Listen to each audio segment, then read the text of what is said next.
अर्जुन का वध किसने किया था? बने रहिए हमारी रहस्य में इस कथा में।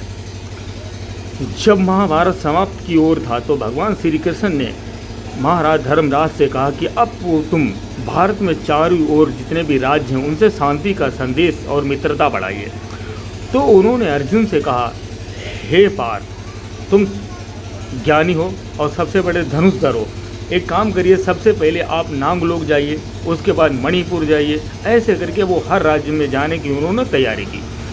अर्जुन सबसे पहले जाते हैं मणिपुर। मणिपुर की जो राजकुमारी थी वो एक नाविका थी। वो कहने को राजकुमारी थी लेकिन उन्हें नाव चलाने का बहुत ही शौक थे। राजकुमार अर्जुन उन्हें देखते ही मोहित हो गए, लेकिन उन्हें पता नहीं था कि ये कोई राजकुमारी है। लेकिन एक दिन ये मंदिर में पूजा करने गए थे अर्जुन, वहाँ पर चित्रगंधा, क्योंकि राजा के यहाँ पर कोई पुत्र नहीं था तो उनकी लड़की चित्रगंधा ही लड़का बन के पूरे राज्य को चलाती थी। जब उनको बहस हुई कि मंदिर में मैं पूजा करने जाऊँगा, मैं पूजा करने, दोनों में बहस होगी, तो वहाँ पर एक तीसरा व्यक्ति आता है कि देखो आप लड़िए मत, आप आपस में लड़के जो जीतेगा वो पहले माता रानी की पूजा करेगा। ये विचार विमर्श अच्छा लगा और इन लोगों ने युद्ध शुरू हो गया। इतने में चित्रगंधा का मुकुट धरती में गिर गया और उनके बाल बिखर गए। अर्जुन ने जब देखा कि ये तो कोई लड़की है तो अर्जुन ने कहा, हे देवी, मैं नारियों पे हाथ नहीं चलाता। तो उन्होंने कि नहीं, आप अपनी मर्दानी को औरत के पीछे मत छुपाइए, आप हमसे युद्ध करें।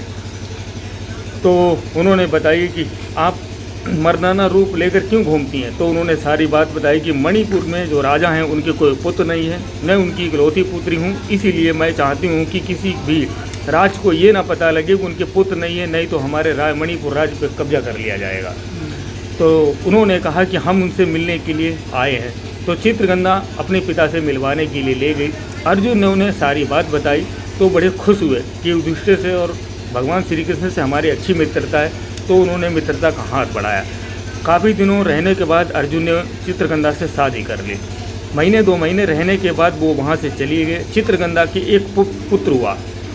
इस बीच में उलूपी ने अर्जुन के बीच में आग भी लगा दी थी। इस कारण चित्रगंधा अर्जुन से बहुत नाराज हुई थी। अर्जुन के जाने के बाद चित्रगंधा ने एक प्यारे से पुत्र को जन्म दिया जिसका नाम बब्रुवाहन रखा गया। बब्रुवाहन थोड़े दिन बड़े होता गया। चित्रगंधा ने उसे कसम खाई थी कि हम अर्जुन से बड़ा धनुषधारी बब्रुवाहन को बनाएंगे। बब्रुवाहन ने कई बार अपने माता से पूछा कि हमारे पिता श्री कहाँ हैं। चित्रगंधा ने कहा कि जिस दिन मैं बताऊंगा उस बंदे को तुम धनुष विद्या में हरा दोगे, मैं उस दिन तुम्हारे पिता का नाम बताऊंगी। काफ़ी समय होने के बाद जब इन्हों चारों ओर मित्रता हो चुकी थी, इन्होंने अश्वमेध की तैयारी की। तो अश्वमेध की सुरक्षा के लिए अर्जुन को ही भेजा गया था। अर्जुन अश्वमेध की सुरक्षा कर रहे थे जैसे लवकुश ने छीन लिया था राम से। तो इस प्रकार वहाँ पर मणिपुर की ओर ये बढ़ रहे थे। इधर पता लगा क्योंकि चित्रगंधा का पुत्र बब्रुवाहन बड़ा हो चुका था, वो वहाँ का राजा बन चुका था। उसे पता लगा मणिपुर के अंदर कोई चोर या लुटेरा घर में घुस रहा है। तो वो अपनी सेना लेकर अर्जुन के सामने पहुँच गए। जब सामने पहुँच गए तब उन्होंने कहा कि तुम मेरे राज्य की सीमाएं पार नहीं कर सकते। अर्जुन ने कहा, मूर्ख, तुम मुझे रोक नहीं सकते हो। बब्रुवाहन ने कहा कि आप हमसे बड़े हो, थोड़ा जवान को लगाम दें। तो अर्जुन भी कम नहीं थे। अर्जुन ने बोला, हे, तुम अभी दूध पीते बच्चे हुए घर लौट जाओ। तो बब्रुवाहन ने कहा कि नहीं, आप मेरी सीमा में नहीं घुस सकते। इस बात को लेकर उन्हें लड़ाई होने की तैयारी पे हो गई। अर्जुन फिलहाल लड़ाई करना नहीं चाहते थे क्योंकि वो अशांति के मार्ग पे चल रहे थे, लेकिन किसी पर लड़ाई हो गई थी। लेकिन बब्रुवाहन को नहीं पता था कि ये मेरे पिता हैं और ना ही अर्जुन को पता था कि बब्रुवाहन मेरा चित्रगंधा का पुत्र है। भयंकर लड़ाई हुई। लड़ाई होने के बाद अर्जुन का सिर धड़ से अलग हो गया।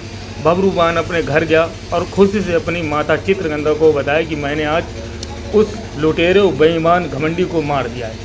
इस बात को सुनकर चित्रगंधा रोने लगी। वो भागते हुए अर्जुन के समस्त आई। उसके पीछे बब्रुवाहन भी भागते भागते आया। तो बब्रुवाहन पूछने लगा अपनी माता की, हे माता, इस अनजान व्यक्ति के लिए रोना क्यों? तो रोते रोते उसकी माँ ने बताया कि यही तुम्हारे पिता हैं। बब्रुवाहन बहुत दुखी हुआ, निराश हुआ कि हमसे बहुत बड़ा पाप हुआ है। इस बीच भी भगवान श्री कृष्ण आए तो उन्होंने चित्रगंधा से कहा कि इनकी एक और शादी हुई है नांगलोक में। वो इनकी तीसरी पत्नी है। वासुकी के पास जाइए और उनसे प्रार्थना कीजिए, उलूपी को सारी बात बताइए, वो वहाँ से तुम्हें एक अमृत देगी, वो लाके इन्हें पिलाइए, इनका ये पुनर्जीवन हो जाएंगे। चित्रगंधा और उनकी बबरूवान वहाँ से चल रही है। वहाँ जाने के बाद इन्हें बंदी बना लिया गया, क्योंकि उलूपी नहीं चाहती थी कि हमारे कोई सौतन जिंदा रहे।